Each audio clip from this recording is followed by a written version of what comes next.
Are you planning to run a marathon? Worried about what to eat and what to drink during a race? Don't worry. In this video, I'm going to share with you essential nutrition and hydration tips for boosting your performance in marathons. Throughout my years of running different marathons, I've learned the importance of hydration and nutrition in terms of performance. And today I'm going to share with you the steps you need to take in order to fuel up properly for your next marathon. First up, you need to decide whether you're going to carry your own nutrition on race day or rely on the on-course nutrition or a combination of both. So you need to start by trying the products that are available on the day to see if you like them. And if you don't, you should start experimenting with various energy gels, drinks, or chews until you find something that suits you. Begin this process 10 weeks before the event and practice it during your long training runs. Research suggests that you can gradually train your gut to cope better with energy products, so don't leave it until the last minute. In the final 2 or 3 days before your race, you need to make sure your muscles are fueled with plenty of energy in the form of muscle glycogen. You can do this by increasing the ratio of carbohydrate that you eat versus fats and proteins. That doesn't mean you should cut out protein or fat altogether, but rather focus on prioritizing carbohydrates such as rice, bread, pasta, or potatoes. On the day before your race, you should also cut out high fiber foods such as lettuce and corn to reduce your risk of an upset stomach during the race. If you're traveling for your marathon, you'll need to plan what you're going to eat and where so that you don't end up queuing for tables in bad restaurants or fast food joints. Your options are self-catering, making reservations at a reputable restaurant in advance, or getting a healthy, high-carb meal delivered to your room. Personally, I prefer the latter option, which is getting a meal delivered to my room, and I usually opt for something rice-based because it's full of carbohydrate and light on the stomach. But whatever you do, make sure you plan it in advance. Having a proper carbohydrate-based breakfast before a marathon is crucial to replenish your liver glycogen. What you eat is up to you. Some people perform well with a couple of bagels and coffee, others prefer oatmeal, waffles with syrup, energy bars, or a small bowl of rice. Regardless of your choice, aim for at least 100 grams of carbohydrates, which is the equivalent to 4 or 5 energy gels. It helps if you practice eating your chosen pre-race breakfast in training, before intense sessions or low-key races. Timing-wise, you should eat your breakfast about 3 or 4 hours before your race start. Although if you don't suffer from gastrointestinal issues, 2 to 3 hours before may also work. Monitor the colour of your urine too. Lighter shades indicate proper hydration, while darker shades suggest the need for additional fluids. Take a bottle of water to sip from and a gel to consume 15 minutes before the start. Alternatively, sip an energy drink in the final hour. And make sure you practice doing this before your long training runs as well. Because that final gel or energy drink will then become available as a source of carbohydrate during the early stages of the run.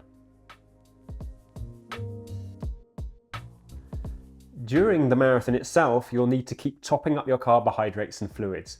However, it's also important not to overconsume, as having too much fluid or carbohydrate can lead to an upset stomach. For your carbohydrate requirements, aim for an intake of 50 to 70 grams per hour, depending on your target finish time. Those aiming for a 4 to 5 hour finish may consider the lower end of that range, while individuals striving for a 3 hour or sub 3 hour finish may benefit from being at the higher end of that nutritional range. Here are some common carbohydrate sources and their approximate carbohydrate content. A banana has 24 to 30 grams of carbohydrate. An energy gel like this has 20 to 27 grams of carbohydrate. 4 or 5 energy chews, that would be 16 to 25 grams. And 10 jelly beans would give you about 11 grams of carbohydrate. As for your fluid intake, it helps to know your sweat rate in advance. You can calculate this by weighing yourself before and after your key sessions in the weeks leading up to your race. Then subtract your post-training weight from your pre-training weight, and then add the volume of fluids consumed to calculate your sweat rate. If you need help with this, there are also online sweat calculators that can help you find the results to that calculation. Then during your race, keep your sweat rate in mind as you decide how much to drink. taking into account the conditions and how you feel as well. You probably won't be able to drink as many fluids as you lose, but at least knowing your sweat rate gives you some idea, and if you combine that with listening to your body, you'll hopefully be on the right track. Typically, the cups provided during a marathon contain approximately 150 millilitres or 5 ounces of liquid, with runners consuming around 100 millilitres or 3 ounces of that amount, because you spill some or leave some inevitably. Sodium can also help with fluid absorption, and it's good to have some of that in your drinks or gels, but don't go overboard. Marathons aren't long enough to cause significant sodium losses that would impact your performance or health. I just want to mention caffeine here, which some runners use before or during a marathon to enhance their performance. This practice is supported by some scientific evidence, although individual tolerance and perceptions may vary. Most people benefit from relatively small amounts of caffeine, for instance 3 milligrams per kilogram of body weight, which is 200 milligrams of caffeine for a 70 kilogram or 144 pound person. And you shouldn't exceed a daily intake of 400 milligrams of caffeine from all sources. Caffeinated energy gels typically contain between 25 and 50 milligrams of caffeine, while an espresso has around 80 to 100 milligrams. To improve your chances of running a successful marathon, you need to do the following. Try different food options during training to work out what's best for you. Familiarise yourself with the aid stations and their offerings. Gradually increase your carbohydrate intake leading up to race day to replenish your glycogen stores. Eat a familiar breakfast 3 to 4 hours before the start, avoiding excessive fibre, fat or protein. Take a gel or carbohydrate drink to consume, and prioritise hydration and carbohydrate intake during the race itself.